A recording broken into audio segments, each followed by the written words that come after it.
Hey everyone, today we're going to dive into something really important, the intersection of being autistic and being part of the LGBTQIA+ community. This is a story about what it takes to find yourself, especially when you feel like you're living in a world that wasn't quite built for you. Okay, so let's kick things off with a number that might actually make you pause. Research shows that autistic people are 2 to 3 times more likely to identify as transgender than folks in the general population. Now, this isn't just a coincidence, right? It really shines a light on a huge overlap between these communities that often goes overlooked. And that number, it brings us to the real question here, the human side of it all. Beyond the data, what does it actually feel like? How do you navigate the world when it often doesn't seem to understand one of your identities, let alone both at the same time? To really get this, we need to look at it through a specific lens. And that lens is intersectionality. The whole idea here is that these identities don't just, stack on top of each other. Being autistic and queer creates a totally unique experience. The struggles and the joys, they're not just added together, they're completely intertwined. All right, so first up, let's talk about the internal journey. That very personal process of figuring things out and finally finding the words, the labels, that make a lifetime of experiences suddenly click into place. This quote, wow. It just captures a feeling so many people share. For a lot of folks, it all starts with this deep, constant feeling of being different. A feeling of being a little broken or out of step with everyone else, without really knowing why. And that feeling? It's really the start of a whole process. It begins with just being aware that you're different. But for so many, there's just no framework to understand why. So that leads to this next crucial step. You start digging. You go online. You build your own knowledge by finding other people with shared experiences. And that all leads to this incredible moment of identity affirmation, when a diagnosis or a community finally looks at you and says, yes, you belong. And this right here, this is what that moment feels like. It's this profound aha moment, Finding the right labels isn't about being put in a box. It's more like being handed the instruction manual to your own life, where decades of confusion just suddenly make sense.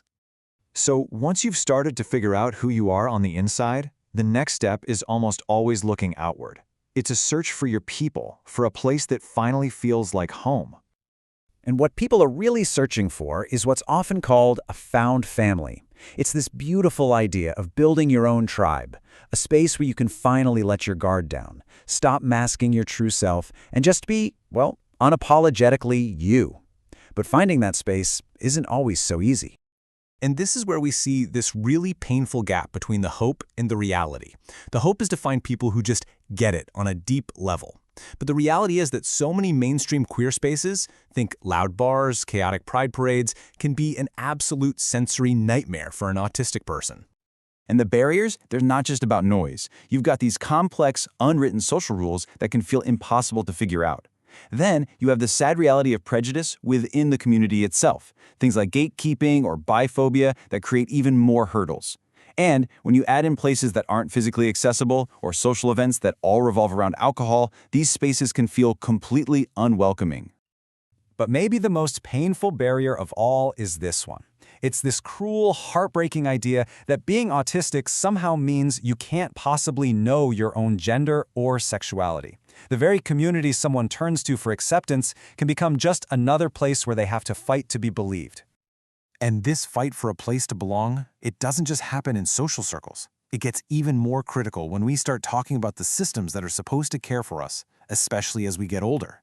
This is where not being understood can have life or death consequences. Just look at the disconnect here in long-term care. On one side, you have providers who straight up admit they lack training, feel uncomfortable, or even hold negative views. And on the other side, you have queer individuals who are walking in expecting the worst, fearing discrimination, and feeling like they might have to go back in the closet just to get safe care. And those fears, they're completely justified. I mean, look at this. More than 2/3 of long-term care staff have had zero training on LGBT issues. The vast majority are just not equipped to provide the kind of care that is respectful and affirming. So what's the real-world impact of that lack of training? It's this number. 14% of transgender adults have reported that they were either denied equal treatment or were actually harassed in a long-term care facility. This isn't just a fear. For too many, it's a reality. So what this all boils down to is this completely impossible choice. At a time when they are most vulnerable, people are being forced to decide between getting the care they desperately need and being true to who they are. It's a choice no one should ever have to make. But look, after all these challenges, this is not a story of defeat. This is where we talk about what comes next, about resilience, about activism, and about actually building something better together.